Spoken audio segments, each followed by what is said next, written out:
O patrimônio cultural em pauta na rádio da Universidade. Momento do Patrimônio. Produção e apresentação, Marcelo Coelho de Souza.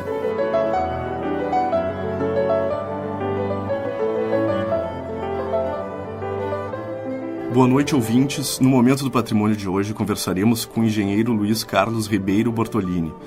Bortolini é formado em engenharia pela URGS e atuou como servidor da universidade, coordenando o escritório técnico entre os anos de 1975 e 1984, quando foi responsável pelo planejamento físico e pela construção do Campus do Vale.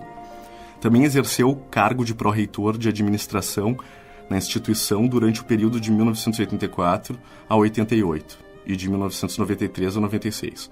Conversaremos um pouco sobre sua experiência na URGS e como foi participar da construção do Campus do Vale. Boa noite, Bortolini. É um prazer recebê-lo no Momento do Patrimônio. Bortolini, então, primeiro eu queria saber assim, um pouco da tua trajetória aqui na universidade, na URGS. Como começou, até eu já sei que começou como estudante mesmo, e que tu pegou as grandes transições aqui da universidade. Pois não. Marcelo, uma boa noite a todos os ouvintes. Eu gostaria de fazer uma preliminar sobre esse relato. Nós vamos falar sobre algo que ocorreu há 40 anos atrás, em torno disso. Eu sou muito grato pela lembrança e pelo convite, mas realmente, depois de tanto tempo, a gente não, eu pela idade que tenho já, não é muito tranquilo a gente definir com clareza datas. Então, esse depoimento que pretendo por oferecer a vocês é um depoimento que tem que ser tomado com algumas reservas, principalmente em relação a datas, a eventuais créditos que eu possa estar dando indevidamente. Eu pretendo, ao dar esse depoimento, também não fazer qualquer juízo ou juízo de mérito, sobre as diversas fases de implementação dessa área patrimonial. É natural que as expansões ocorram em resposta a demandas da instituição, que são atendidas segundo oportunidades, sob situações conjunturais nem sempre favoráveis. E uma vez terminado esse período, há o período de consolidação da expansão física, em que as reitorias e os mandatos têm que destinar sua atenção a prover os meios de bem utilizar a área que foi construída. Então, essa descontinuidade é natural, é próprio das instituições, e eu não gostaria que, ao dar esse depoimento, fosse nisso interpretado algo a favor ou em desdouro a qualquer gestão da universidade. Eu, ao dar esse depoimento, eu me valho da experiência que tive nesse processo, primeiro como estudante. Eu me formei na Escola de Engenharia em 68, e neste ano, em novembro deste ano, me formei em dezembro na Engenharia Elétrica. Em novembro foi editada a Lei 5.540, que tratou da reforma universitária. Eu tenho condições de retratar, com algum viés de aluno, aquele período que precedeu a reforma. Eu me formei, 2 anos depois, até 2, 3 anos depois eu fui para a iniciativa privada e fui depois chamado como profissional a fiscalizar a obra. Foi em início do ano de 72, fevereiro de 72, a universidade adquirira um grande computador, na época um supercomputador, o Borro 6700, e era necessário, a gestão era do professor Faraco, e ele pretendia inaugurar o equipamento antes de terminar o seu mandato, que, se não me engano, era maio ou junho, era coisa de 3 ou 4 meses. Então, a minha primeira experiência como profissional na universidade envolveu, junto com professores do Instituto de Formação, na época do CPD, que funcionava no térreo da Escola de Engenharia, mas era dirigido pelos professores Maia e José Bonifácio Glass. Com ele, nós fomos selecionar uma área onde podíamos instalar em 3 meses o supercomputador. À época, a universidade tinha um 1130 e o sistema era muito rudimentar, era feito por cartões com leituras magnéticas, etc, etc. Bom, nós conseguimos fazer esse processo selecionando a então garagem da universidade, onde tinha um conjunto de prédios, um conjunto de veículos abandonados em decomposição.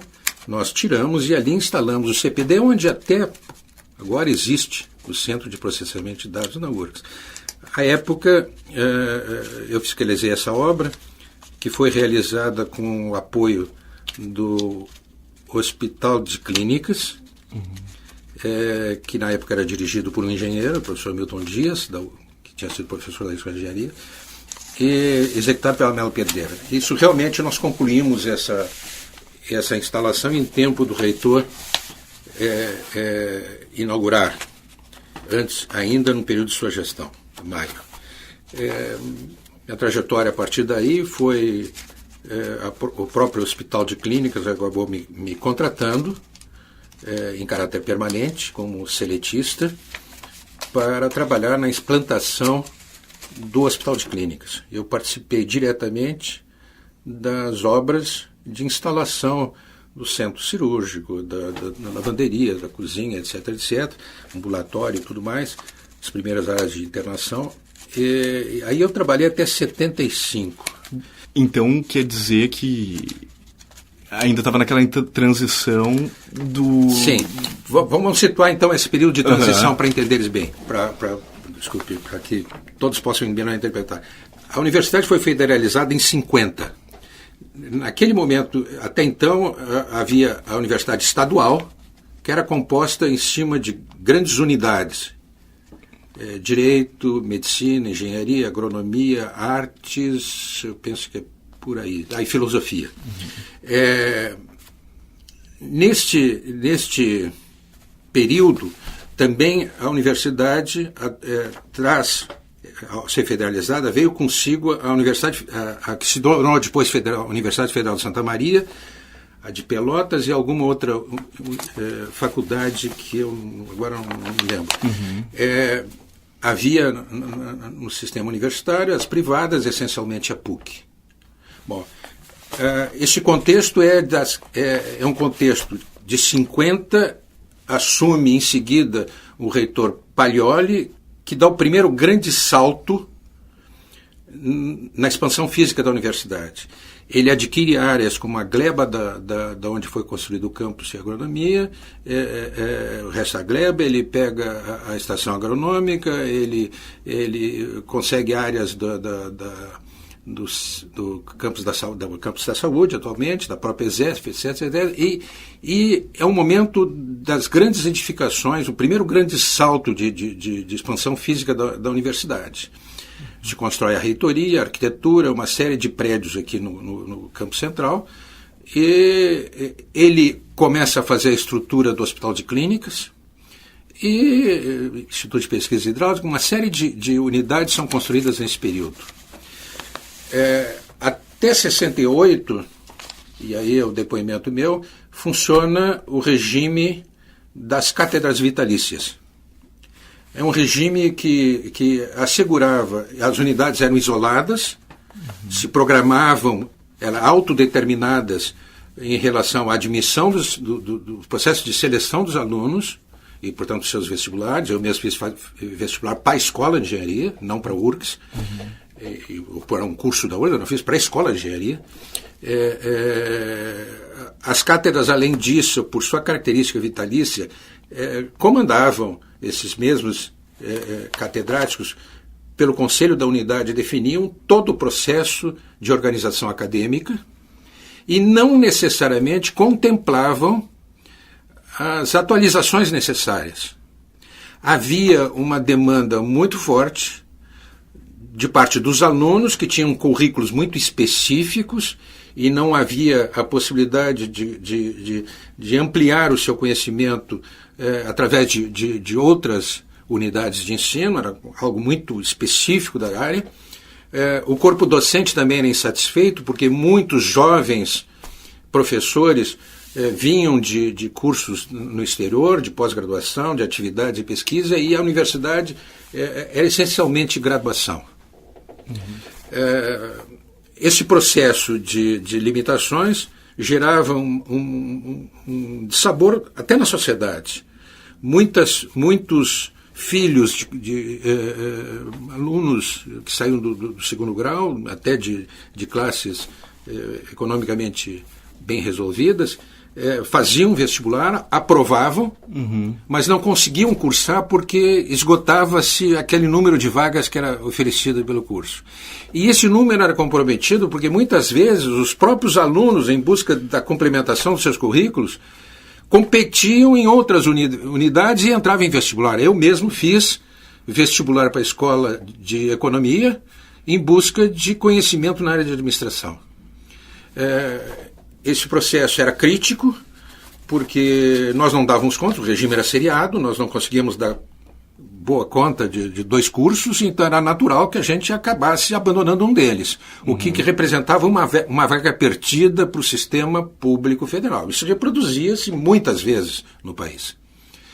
Então, este quadro, esse cenário, se completa, eu diria assim, em grandes números, com um contingente de alunos oferecidos pelas universidades públicas federais, pelas universidades da ordem de 180 mil. Nós vivíamos, em 68, o milagre econômico. A expansão, o governo em plena expansão, o país vivendo um milagre econômico, com um crescimento da ordem de 10% ao ano. É o momento das grandes investimentos em infraestrutura, Itaipu e grandes obras. Havia, além disso, uma demanda reprimida, de uma necessidade não atendida, de profissionais bem preparados para o exercício imediato. Então, porque os currículos não estavam adequados para aquela nova modernidade que era exigida. Em cima disso e dessa demanda e desse sentir coletivo acadêmico, e dentro das características do regime de então, o governo federal constituiu um grupo de trabalho formado de maneira centralizada. Esse assunto não foi discutido dentro das universidades. De maneira centralizada, foi criado um grupo de notáveis, eu diria assim, de bons professores brasileiros que, com apoio de consultores americanos, desenvolveu a reforma universitária, que se assentava basicamente no regime de créditos. Não, portanto, isso dava mais flexibilidade ao aluno para escolher o seu currículo. Tinha, é claro, um currículo básico elementar, condicionante para a obtenção do diploma, estruturava em departamentos, extinguia as cátedras vitalícias, criou um plano ambicioso de fomento à expansão universitária, em primeiro lugar, em área física, em todos os sentidos, até em recursos humanos, e para prover os recursos humanos, um estímulo muito forte, inclusive criando agências de fomento na área de pesquisa. Aí surge a pesquisa na universidade. Cria-se os conselhos de ensino e pesquisa, e a universidade passa por uma fase, então, de transição, que vai de 68 até 75, em que começa a se adequar a essa nova legislação. Até então, a reitoria, por exemplo, era composta essencialmente por um superintendente acadêmico, um superintendente administrativo e um secretário de planejamento geral, que comandavam, tentavam, de alguma forma, integrar as... Isso toma, a partir daí, ainda com essa estrutura basicamente de comando, mas com alguns conselhos, que então são criados, o Conselho de Ensino e Pesquisa, e um conselho vinculado ao planejamento, que é o COPLAD, na época se chamava COPLAD, que eram professores altamente qualificados, tirados de todas as áreas de ensino, e que pensaram e planejaram essa transformação da universidade, do regime de cátedras para o regime departamental. Chegamos ao fim da primeira parte da entrevista com o engenheiro Luiz Carlos Ribeiro Bortolini. Semana que vem continuaremos. Boa noite a todos e até lá. O Momento do Patrimônio é uma realização do setor de patrimônio histórico da Superintendência de Infraestrutura da URGS. O SPH coordena o projeto Resgate do Patrimônio Histórico e Cultural da URGS, que é responsável pela restauração, manutenção e adaptação às demandas contemporâneas do conjunto edificado da universidade. O projeto de acessibilidade ao prédio da rádio da universidade está em fase de captação de recursos pela Lei Federal de Incentivo à Cultura. Para saber como contribuir, acesse o nosso site urgs.br/patrimônio histórico ou entre em contato pelo nosso telefone 3308-4500. Produção e apresentação Marcelo Coelho de Souza, na técnica Jefferson Gomes.